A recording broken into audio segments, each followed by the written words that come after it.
ആഗ്രയിൽ സഹോദരികളായ രണ്ട് പെൺകുട്ടികളെ കാണുവാനില്ല. കേരള സ്റ്റോറിക്ക് സമാനമായ സംഭവമാണ് നടന്നതെന്നാണ് ഇപ്പോൾ പോലീസ് റിപ്പോർട്ട് ചെയ്തിരിക്കുന്നത്. അതായത് സഹപാഠിയാണോ ഈ തിരോധാനത്തിന് പിന്നിലെന്നും സംശയിക്കുന്നു. മതപരിവർത്തനത്തിനായി കുട്ടികളെ ബ്രെയിൻ വാഷ് ചെയ്തതായും കണക്കാക്കപ്പെടുന്നുണ്ട്. കാണാതായ സഹോദരിമാരുടെ കുടുംബക്കാർ തന്നെയാണ് പോലീസിൽ പരാതി നൽകിയതും. 1 മാസമായി കാണാനില്ല എന്ന് കാണിച്ചുകൊണ്ട് കുടുംബം പരാതി നൽകിയതോടെയാണ് വിവരം പുറം ലോകം അറിയുന്നതും. കാണാതായ പെൺകുട്ടികളെ സഹപാഠിയും ജമ്മു കാശ്മീർ സ്വദേശിനിയുമായ സൈമ എന്ന വ്യക്തിയാണ് ബ്രെയിൻ വാഷ് ചെയ്തുകൊണ്ട് മതപരിവർത്തനം നടത്തിയതെന്നാണ് കുടുംബം പരാതിയിൽ ആരോപിച്ചിരിക്കുന്നത്. മാർച്ച് 25-നാണ് സഹോദരിമാരെ വീട്ടിൽ നിന്നും കാണാതാകുന്നത്. മെയ് 4-ന് ആഗ്ര പോലീസിൽ എഫ്ഐആർ രജിസ്റ്റർ ചെയ്തതായും പിന്നീട് അന്വേഷണം തുടങ്ങുകയും ചെയ്തു. സഹോദരിമാരിൽ മൂത്തയാൾ ആഗ്ര ദയാൽഗായിൽ വിദ്യാഭ്യാസ സ്ഥാപനത്തിലാണ് പഠിച്ചിരുന്നത്. അതുപോലെ തന്നെ ഇവിടെ വെച്ചാണ് സൈമയെ പരിചയപ്പെടുന്നത്.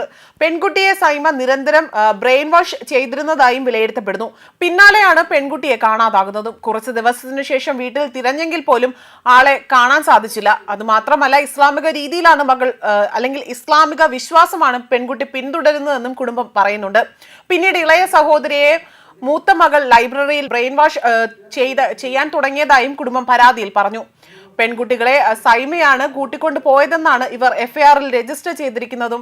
മാത്രമല്ല, ജമ്മു കാശ്മീർ, പശ്ചിമ ബംഗാൾ, ഡൽഹി എന്നിവ കേന്ദ്രീകരിച്ചുകൊണ്ട് പ്രവർത്തിക്കുന്ന മതപരിവർത്തന ഗ്രൂപ്പുകളെ കേന്ദ്രീകരിച്ചുകൊണ്ടാണ് ഇപ്പോൾ അന്വേഷണം പുരോഗമിക്കുന്നതും. പെൺകുട്ടികൾ മതം മാറി എന്ന സൂചനയും പോലീസിന് ലഭിച്ചിട്ടുണ്ട്. 2 സഹോദരിമാരുടെ സോഷ്യൽ മീഡിയ അക്കൗണ്ടുകൾ സൈബർ വിദഗ്ധർ ഇപ്പോൾ പരിശോധിച്ചു വരികയാണ്. സംശയാസ്പദമായ മറ്റു ചില സോഷ്യൽ മീഡിയ അക്കൗണ്ടുകളും പോലീസ് നിരീക്ഷിക്കുന്നുണ്ട്. അതേസമയം ഇത്തരത്തിൽ മതപരിവർത്തനവുമായി ബന്ധപ്പെട്ട കേസുകൾ നിരവധിയാണ് ഇതിനോടകം തന്നെ റിപ്പോർട്ട് ചെയ്യപ്പെട്ടിട്ടുള്ളത്. കഴിഞ്ഞ 2 മാസത്തിന് മുൻപ് ഛത്തീസ്ഗഡിൽ മതപരിവർത്തനം എന്ന് ആരോപിച്ചുകൊണ്ട് മലയാളി കന്യാസ്ത്രീക്കെതിരെ കേസ് രജിസ്റ്റർ ചെയ്തിരുന്നു. ഭീഷണിപ്പെടുത്തി മതം മാറ്റാൻ ശ്രമിച്ചുവെന്ന് ആരോപിച്ചുകൊണ്ട് ജാമ്യമില്ലാ വകുപ്പ് ചുമത്തിയാണ് ഇവർക്കെതിരെ പോലീസ് കേസെടുത്തതും. ഭാരതീയ ന്യായ സംഹിതയിലെ 299, 351 വകുപ്പുകളാണ് ചുമത്തിയിരിക്കുന്നതും. പരാതി നൽകിയ വിദ്യാർത്ഥിക്ക് മതിയായ ഹാജർ ഇല്ലായിരുന്നു എന്നത് ചൂണ്ടിക്കാട്ടിയാണ് ഇത്തരത്തിലുള്ള കാര്യങ്ങൾ ചെയ്തതും. ജനുവരി മുതൽ വിദ്യാർത്ഥി ക്ലാസുകളിൽ നിന്നും ആശുപത്രി ജോലികളിൽ നിന്നുമൊക്കെ വിട്ടുനിൽക്കുകയായിരുന്നു. ഇതിനാൽ തന്നെ കോഴ്സ് സർട്ടിഫിക്കറ്റ് നൽകാനാവില്ല എന്നും കോളേജ് അധികൃതർ നോട്ടീസ് നൽകുകയും ചെയ്തു. ഇതിന്റെ ദേഷ്യത്തിലാണ് വിദ്യാർത്ഥി വ്യാജ പരാതി നൽകിയതെന്നായിരുന്നു കോളേജ് അധികൃതർ നൽകുന്ന വിശദീകരണം. എന്നാൽ ഏപ്രിൽ 2-ന് പെൺകുട്ടി മതം മാറാൻ പ്രിൻസിപ്പൽ നിർബന്ധിച്ചു എന്ന് കാണിച്ചുകൊണ്ട് ജില്ലാ കളക്ടർക്കും പോലീസ് സൂപ്രണ്ടിനും പരാതി നൽകുകയാണ് ഉണ്ടായതും.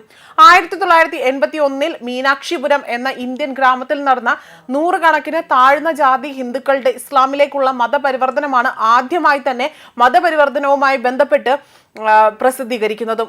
ഈ സംഭവം ഇന്ത്യയിൽ മതസ്വാതന്ത്ര്യത്തെക്കുറിച്ചുള്ള ചർച്ചകൾക്ക് തുടക്കമിടുകയാണ് പിന്നീട് ഉണ്ടായത്. മതപരിവർത്തനം എന്ന വിരുദ്ധ നിയമനിർമ്മാണം നടത്താൻ സർക്കാർ തീരുമാനിച്ചു. പിന്നീടാണ് മതപരിവർത്തനം നടത്തിയവർ വാഗ്ദാനം പാലിക്കാത്തതിന്റെ കാരണം ചൂണ്ടിക്കാട്ടി നിരവധി പേർ ഹിന്ദു മതത്തിലേക്കടക്കം പരിവർത്തനം ചെയ്യപ്പെട്ടതായുള്ള റിപ്പോർട്ടുകളടക്കം പുറത്തുവരുന്നതും. ന്യൂസ് ഡെസ്ക് കർമ്മ ന്യൂസ്.